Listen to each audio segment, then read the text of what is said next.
Different cultures through history have depicted blindness in a variety of ways. Among the Greeks, for example, it was a punishment from the gods, for which the afflicted individual was often granted compensation in the form of artistic genius. Judeo-Christian literature positioned blindness as a flaw.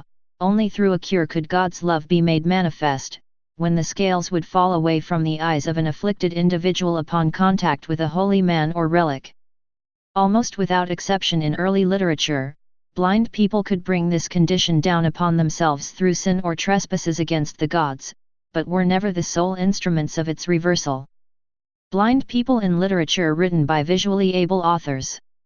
It is impossible to make a blanket generalization about how the blind were treated in literature. Beyond that point they were marvelous, gifted, evil, malicious, ignorant, wise, helpless, innocent, or burdensome depending upon who wrote the story, except to say that blindness is perceived to be such a loss that it leaves an indelible mark on a person's character.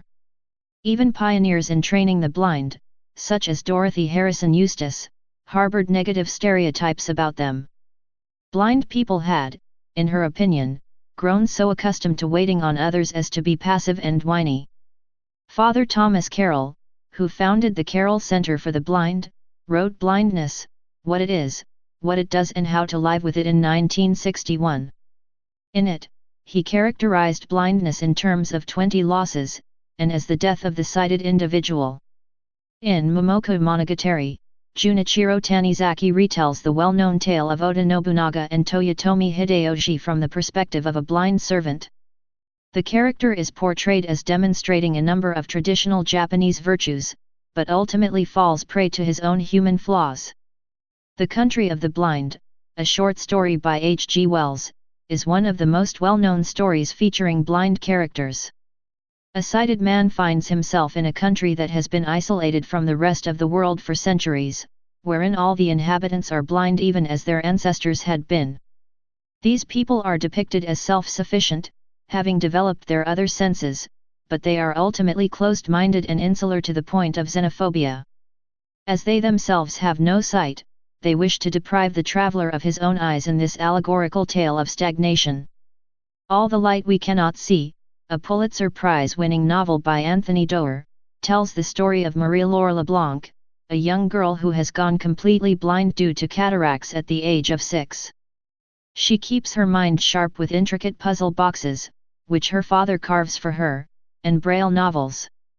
Literature by blind people. While blind and visually impaired people had contributed to the body of common literature for centuries, one notable example being the author of Paradise Lost, John Milton, the creation of autobiographical materials, or materials specific to blindness, is relatively new. Most people are familiar with Helen Keller, who was both blind and deaf, but there has been considerable progress since the publication of her work. Blind author Tom Sullivan has written several inspirational books, including If You Could See What I Hear, about his life and accomplishments. Jorge Luis Borges, who suffered from a congenital condition that caused him to become blind by middle age, discussed his condition in many autobiographical and semi-autobiographical works.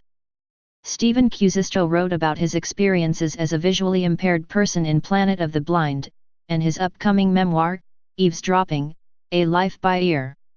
John Hull, a university lecturer, wrote about going blind in Touching the Rock, an experience of blindness. Reinmar von Zwitter, 13th-century German writer of gnomic poetry, featured in the Codex Manus. Georgina Kleich, visually impaired since age 11, wrote about her life and how it was affected by cultural perceptions of blindness and sight unseen.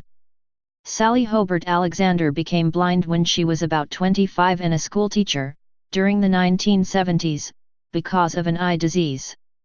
She wrote at least 3 autobiographical books about adapting to blindness. French author Jacques Lassarin, who was visually impaired at the age of 7 when he injured his eyes on the sharp corner of a teacher's desk, became part of the French resistance during World War II. He spent a year in concentration camps, surviving the experience and writing several books. And There Was Light chronicles his experiences from early childhood until his liberation from a concentration camp. Please subscribe and thanks for watching.